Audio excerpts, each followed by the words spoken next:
وہ میرے قریب آیا اور چارپائی کی بہاں پر ٹک گیا۔ چھوٹی خانزادی کہاں ہے؟ چھوٹی خانزادی؟ کیا مطلب؟ میں سمجھا نہیں۔ سردار حیدر خان کی بیٹی، جسے تمہاری میڈم نے اغوا کر کے اپنے پاس رکھا ہوا ہے۔ اس کے چٹان جیسے بے تاثر چہرے کی درشتی میں اضافہ ہو گیا۔ یہ پہلا سوال ہے۔ دوسرا سوال یہ ہوگا کہ تمہاری بہن کہاں ہے؟ تیسرا سوال، سائیں دلجیت شاہ کو کس نے اور کیوں اغوا کر رکھا ہے؟ جبکہ تم سے میرا چوتھا سوال یہ ہوگا کہ تم کہاں رہتے ہو؟ اگر تم مجھے ان سوالوں کے ٹھیک جواب دے دو گے تو ہو سکتا ہے میں تمہیں زندہ چھوڑ دوں، ورنہ تم خان صاحب کے غصے کا شکار ہو جاؤ گے۔ میں نے قدرے بے بسی سے کہا، مجھے کچھ وقت دو، پھر جو کچھ جانتا ہوں بتا دوں گا۔ سچ سمجھنا ہے جھوٹ، یہ تم لوگوں کی مرضی پر منحصر ہوگا۔ اور ہاں استاد، مجھے زندگی کا لالچ نہ دو۔ میں سردار حیدر خان کو جانتا ہوں، اسے میری ایک سانس بھی ناگوار گزرے گی۔ ٹھیک ہے، سوچ لو اچھی طرح، میں شہر جا رہا ہوں، رات کو لوٹوں گا۔ پھر وہ چارپائی سے اٹھ کر دروازے کی طرف گیا اور کسی کو مخاطب کرتے ہوئے قدرے آہستگی سے بولا، اسے چارپائی پر ڈال کر لحاف میں لپیٹ دو، سردی سے کانپ رہا ہے، ہو سکے تو اسے چائے پانی بھی پلاؤ اور میرے آنے تک اس کا دھیان رکھو۔ وہ چلا گیا۔ اس کے ماتحت ساتھیوں نے مجھے بے دردی سے اٹھایا اور چارپائی پر پٹک دیا۔ بان کی بنی ہوئی چارپائی پر کوئی گدا یا چادر نہیں بچھایا گیا تھا، یعنی اترنے والی رات کی تمام خنکی مجھے اپنے بدن میں اتارنا تھی۔ پچھلی رات میں نے سر میں آنے والی چوٹ کی وجہ سے بے ہوشی میں گزاری تھی، تبھی رگوں پے میں داخل ہونے والی سردی کا احساس نہیں ہوا تھا۔ آج ہوش میں تھا۔ سردی کا جان لیوا احساس سردی اترنے سے پہلے ہی بیدار ہو چکا تھا، اس لیے متفکر ہو رہا تھا۔ کوئی 15-20 منٹ کے بعد دونوں کمرے میں آئے۔ ایک نے گن تھامی تھی جبکہ دوسرے نے اپنے ہاتھ میں چائے کا پیالہ اٹھا رکھا تھا۔ یہ وہی تھا جس کے ہاتھ سے ملغانی نے ہینڈ بیگ لے کر زوراور کی جھولی میں رکھا تھا۔ اس نے پیالہ چارپائی کی بہاں پر ٹکایا اور میرے عقب میں آ کر کلپ کھول دیا۔ ہاتھ آزاد ہونے کے بعد کئی لمحوں تک کوشش کے باوجود حرکت نہ کر پائے۔ جب شریانوں میں دوران خون بحال ہوا تو میں نے چائے کا پیالہ اٹھا لیا۔ گرم گرم دودھ پتی اور میلے کچیلے مگر خاصے بھاری لحاف نے میرے بدن میں کچھ حرارت پیدا کی اور توانائی دی۔ مجھے واش روم جانے کی حاجت ہوئی۔ انہوں نے اجازت تو دے دی مگر پیروں کا کلپ کھولنے سے انکار کر دیا۔ ناچار مجھے ان کا سہارا لے کر چڑے کی طرف ہدکنا پڑا۔ وہ مجھے بازو سے پکڑ کر ہدکاتے ہوئے صحن کی بیرونی دیوار سے ملحقہ واش روم میں لے گئے۔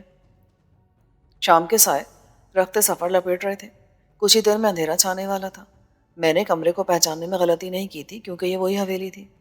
غیر اضطراری طور پر میری نگاہ برآمدے میں واقع کچن کم اسٹور کی طرف اٹھی، جس میں مجھ سے پہلے یہاں پہنچنے والے کسی سفاک شخص نے 4 جیتے جاگتے انسانوں کو رسیوں کے پھندے دے کر ہلاک کر دیا تھا اور سب کو اسٹور میں اوپر نیچے رکھ دیا تھا۔ اپنے ہاتھوں قتل کیے گئے جسموں کو یوں اٹھا کر ایک جگہ سے دوسری جگہ منتقل کرنا اور اوپر نیچے ترتیب کے ساتھ رکھنا بڑا دل گردے کا کام تھا، جو اس نے میرے اور پیا کے اندازے کے مطابق تن تنہا سر انجام دیا تھا۔ میں جس دنیا میں جی رہا تھا وہاں کی سنگ دل فضا میں بھی ایسا کرنا محال تھا۔ میں نے واش روم تک جاتے ہوئے حویلی کا جائزہ لیا تھا۔ کوئی بھی قابل ذکر تغیر دکھائی نہیں دیا۔ سب کچھ ویسے تھا جیسا اس رات میں نے اور خالے نے چھت پر کھڑے ہو کر دیکھا تھا۔ سکوت کو بھانپ کر لگائے گئے اندازے کے مطابق اس وقت حویلی میں سوائے استاد ببلو کے وہی 2 افراد یہاں موجود تھے جو مجھے زوراور سے وصول کر کے یہاں لائے تھے۔ اگر کوئی اور تھا بھی تو مجھے نظر نہیں آیا اور نہ ہی اس کی آواز میرے کانوں میں پڑی۔ حویلی کے باہر سے کتوں کے بھونکنے کی آوازیں آ رہی تھیں جو میرے کانوں کے پردوں پر ہتھوڑوں کی طرح لگ رہی تھیں۔ بندھے ہوئے پیروں کی وجہ سے مجھے واش روم میں نہایت تکلیف دہ صورتحال سے دوچار ہونا پڑا، مگر مجبوری تھی۔ میں نے اس دوران آہنی کلپ پر موجود کسی خفیہ بٹن کو تلاش کرنے کی کوشش کی مگر ناکامی ہوئی۔ جیسے تیسے حاجت پوری کر کے نکلا تو دونوں کو دروازے پر چوکس کھڑے پایا۔ دبلے پتلے شخص نے میرا ہاتھ تھام لیا۔ کمرے میں پہنچا کر اس نے ہاتھوں کو پھر کلپ میں جکڑ دیا۔ رفتہ رفتہ میرے جسم کی توانائی بحال ہو رہی تھی۔ سر میں نبض کے ساتھ پڑنے والی دھمک میں از خود کمی واقع ہونے لگی۔ اس مسلسل تکلیف نے میرا رہتا سہتا خون بھی چوس لیا تھا۔ چونکہ زوراور نے مجھے ان کی تحویل میں دیتے ہوئے بہت خطرناک شخص قرار دیا تھا، اس لیے دونوں پہرے دار بہت چوکنے تھے۔ مونچھوں والا کمرے سے چلا گیا تھا، جبکہ ضرورت سے کہیں زیادہ اسمارٹ پہرے دار ایک چارپائی چھوڑ کر دوسری چارپائی پر آلتی پالتی مار کے بیٹھ گیا۔ باوجود اس کے کہ میں زخمی اور بندھا ہوا تھا، اس نے مجھے مسلسل گن پوائنٹ پر رکھا تھا۔ رات کا اندھیرا پھیل گیا۔ چاند فلک پر جگمگا رہا تھا جس کی روشنی اندھیرے کو بھرپور تسلط جمانے کا موقع نہیں دے رہی تھی۔ میرے پہرے دار نے دیا سلائی جلائی اور الماری میں پڑی ہوئی میلے شیشے والی لالٹین روشن کر دی۔ ماحول بڑا عجیب اور سوگوار سا ہو گیا۔ میں جانتا تھا کہ مجھے یہاں سے کسی نہ کسی طرح نکلنا ہے، وگرنہ بھیانک تشدد اور بے بسی کی موت کا شکار ہونا تھا۔ کافی دیر گزر گئی جب حویلی کے باہر کوئی گاڑی آ کر رکی۔ پھر قدموں کی ہارٹ سنائی دی۔ چند لمحوں بعد سردار حیدر خان دروازے میں کھڑا دکھائی دیا۔ میں نے اسے اس کے مخصوص حلیے کی وجہ سے پہچانا، وگرنہ اندھیرے کی وجہ سے اس کے چہرے کے خطوط دکھائی نہیں دیتے تھے۔ وہ عمومی طور پر آف وائٹ بوسکی یا کرنٹی میں ملبوس رہتا تھا۔ گہرے کلیجی یا کالے رنگ کی واسکٹ اور ایرانی شال بھی اس کے روزمرہ کے لباس کا حصہ تھی۔ اس وقت بھی وہ اسی لباس میں تھا۔ کمرے میں داخل ہونے کے بعد وہ سہج سہج کا چلتا میرے دائیں پہلو میں آن کھڑا ہوا، جبکہ استاد ببلو اور ملغانی چارپائی کی پائنتی کی جانب ٹھہر گئے۔ چونکہ لالٹین میرے اور سردار حیدر خان کے درمیان حائل تھی، اس لیے اس کا چہرہ مجھے دکھائی نہیں دے رہا تھا، مگر اندازہ تھا کہ اس کی آنکھیں اس وقت شعلے اگل رہی ہیں۔ اچانک اس نے اپنی بھاری اور کڑکدار آواز میں غلیظ گالی دیتے ہوئے ٹھیٹھ سرائکی میں کہا، بڑا لاٹ خان بنتا تھا، اچھی نسل کا کتا پیروں میں دم ہلاتا رہتا ہے تبھی اچھا لگتا ہے، گندی نسل اپنے مالک پر بھونکنے سے باز نہیں آتی تبھی مٹ جاتی ہے۔ ہمارے کتے ہماری طرف بوتھی اٹھائیں تو انہیں فائر مار دیا جاتا ہے یا کچلا ڈال کر ہلاک کر دیا جاتا ہے، تو بھی گندی نسل کا کتا ہے۔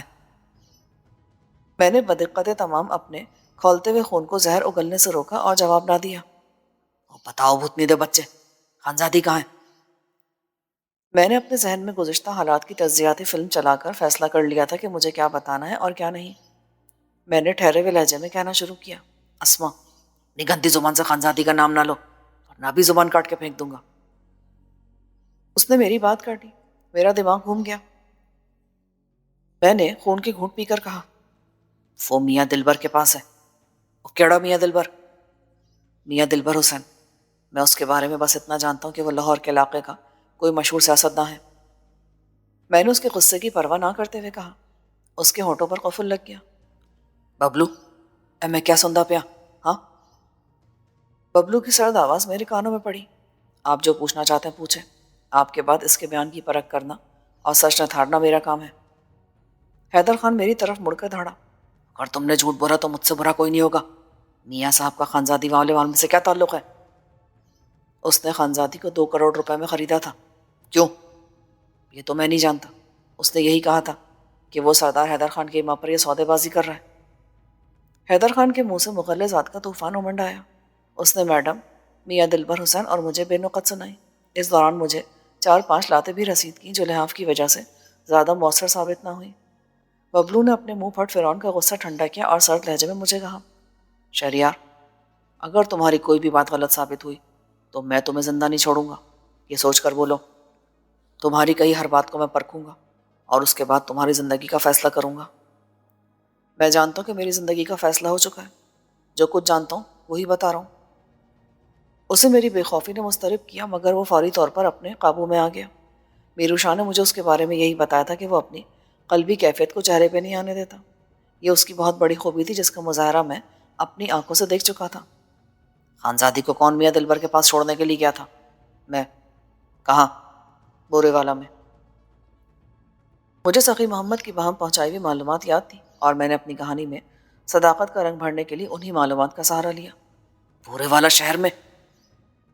اس کی آواز پھٹنے لگی تھی۔ صاف ظاہر تھا کہ وہ بدقت تمام اپنے آپ پر قابو پا رہا تھا۔ نہیں، کسی مضافاتی گاؤں میں۔ بد نسل کتے، اس گاؤں کا کچھ نام بھی تو ہوگا نا؟ کیا بورے والا شہر کے قریب واقع ہے؟ خان نے پھاڑ کھانے والے انداز میں پوچھا۔ نہیں، بورے والا سے دور، درگاہ ستلج کے کنارے پر واقع تھا۔ گاؤں کا نام مجھے نہیں پتا۔ میاں صاحب نے خانزادی کو خود وصول کیا تھا؟ نہیں، میں نے میاں دلبر کے حکم پر وہاں کسی ڈیرے پر اس کے کارندے تک خانزادی کو پہنچایا تھا۔ اس کتے کا نام جانتے ہو؟ نہیں۔ پھر تمہیں کیسے پتا چلا کہ خانزادی کو اسی کے حوالے کرنا ہے؟ ہمارے درمیان کوڈ ورڈز طے کیے گئے تھے۔ میں نے پوری کوشش کی کہ میرا چہرہ میرے جھوٹ کی چغلی نہ کرے۔ اس ڈیرے کا محل وقوع بتاؤ۔ میں پہلی مرتبہ وہاں گیا تھا۔ ڈرائیور کو راستے کا علم تھا، مجھے نہیں۔ کیا تمہیں راستہ یاد ہے؟